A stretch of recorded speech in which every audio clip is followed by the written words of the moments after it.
ګرانو مینوالو السلام علیکم ورحمت الله وبرکاته. مونږ په اواز د خیبر کمرخیره د بیټون لګې تاسو ته مخاطب یو. نن د مونږ سره بیا صفات باور صاحب موجوده دی، دوام سره ښاغلی عبداللطیف کمرخیر صاحب موجوده دی او یو بل معمار صاحب موجوده دی. نو مونږ غواړو چې د صفات باور صاحب نه څه کلمونه واورو، ځکه چې صفات باور صاحب اصلا خلکو ته معلوم دی، د څه تغریف مختار نه مخکې مونږ سره مرکې شوي دي. نو اوس ټیم مونږ نه غواړو چې وخوري پورتون، نو مونږ دا غواړو چې صفات باور صاحب ته چې کوم دی زموږ مینوالو ته کلام ډالې کړي. ډېره مننه ډاکټر صاحب، ستاسو د راتلو یو جهان مننه د اختر تاسو ته، ستاسو د پیج کتونکو ته د اختر مبارکي وایم. او بیا دغه یو څه شعرونه دي دغه به درته ووایم، نه وي چې څه دي بس هغه به درته ووایم. ارشاد ډالې کړه ډېره مننه. چا مې جامو پورې خندل چا په چپړو پورې، چا مې جامو پورې خندل چا په چپړو پورې، او د اختر ورځ وه ما د خلکو نه خپل ځان پټو. واه واه ډېره ښایسته، ډېره مننه. او ما ویل زما دا غریبي راته پیغور جوړ نه شي، ما ویل زما د غریبي راته پیغور جوړ نه شي، په زوړ څادر کې مې ریخي ریخي ګریوان پټو. واه ډېر زبردست، ډېره مننه. او د سیالۍ ورځ وه، د سیالۍ میدان ته نه وتلم. د سیالۍ ورځ وه، د سیالۍ ورځ وه، د سیالۍ میدان ته نه وتلم، د خپل غربت ناکامیت مې له جهان پټو.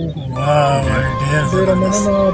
د سیالۍ ورځ وه، د سیالۍ میدان ته نه وتلم، د خپل غربت ناکامیت مې له جهان پټو، او د درد او غم او د بېشماره تلوسو د لاسه، د درد او غم او بېشماره د بېشماره تلوسو د لاسه، د زړه په کونج کې مې ذرې ذرې ارمان پټو. واه د کاڼي کرښې، د درد او غم او د بېشماره تلوسو د لاسه، د زړه په کونج کې مې ذرې ذرې ارمان پټو. او اخري د مقطع شعر دی چې د سوال جولۍ خوره کړې وه د خدای په درد کې، د سوال جولۍ خوره کړې وه، د سوال جولۍ خوره کړې وه د خدای په در کې،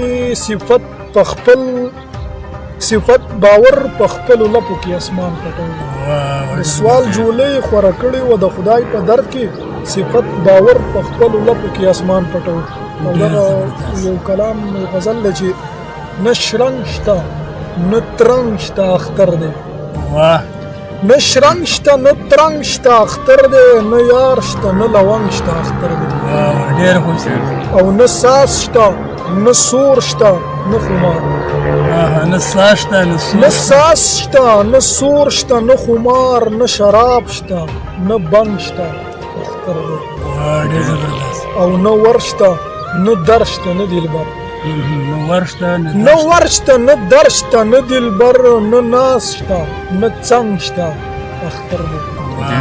ډېر ښکلی. ډېره مننه. او دغه یو شعر دی پکې چې نه یو پښتانه شو نه جوړ شو، نه یو پښتانه شو نه جوړ شو، نه قام شته نه ننګ شته او اختر دی.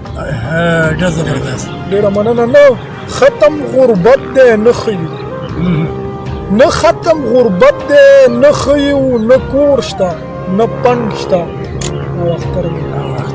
ډېر زبردست. دغه مقطع شعر دی، تاسو ټول ته ډالۍ وي چې نه شعر شته نه غزل نه ټپه، نه شعر شته نه غزل نه ټپه، نه صفت باور نه آهنګ شته اختر دی. ډېر زبردست، ډېر ښکلی. ګرانو مینوالو دا و ښاغلی صفات باور صاحب ډېر ښکلی کلام یې وړاندې کړو. ډېره مننه کوو چې موږ د ټیم روبو یو جهان مننه. والا ده موږ چې د ملګرو د خوښې وړ وګرځي. ډېره مننه، ډېره شکریه.